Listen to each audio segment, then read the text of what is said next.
6 or 7 years ago, I was speaking at a conference like this at Harvard, and one young girl stood up and asked me that you have worked 20 years in corporate and you've been an entrepreneur for 7, 8 years by then. What's the difference between an entrepreneur and working for a company? And so when you work for a company, your salary is guaranteed, but your job is not guaranteed. When you're an entrepreneur, your job is guaranteed, but your salary is not guaranteed, right? Yeah, and I'll piggyback on what we just stopped talking about is the, how do you create how do you solve a problem for an entrepreneur? I think the difference between good entrepreneur and great entrepreneur is good entrepreneurs always solve a problem.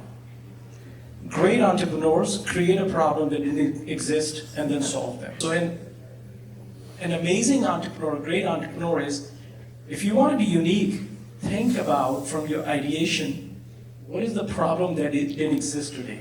Because if you're going to create a problem, it's going to be your problem. And then find a solution for that, because then you'll have no competition in that. So I think the space between the initiation and execution is very important. But if you make it unique, then only you know the code to solve that. And I think that's what the education institutions can do. One thing that education institutions have done, that they have created a conducive environment, and the risk-taking has become fashionable all of a sudden, which is a good thing. But risk-taking, not the classic risk-taking that many of us, our generation people did, but the new risk-takers are, every generation is smarter than the previous generation.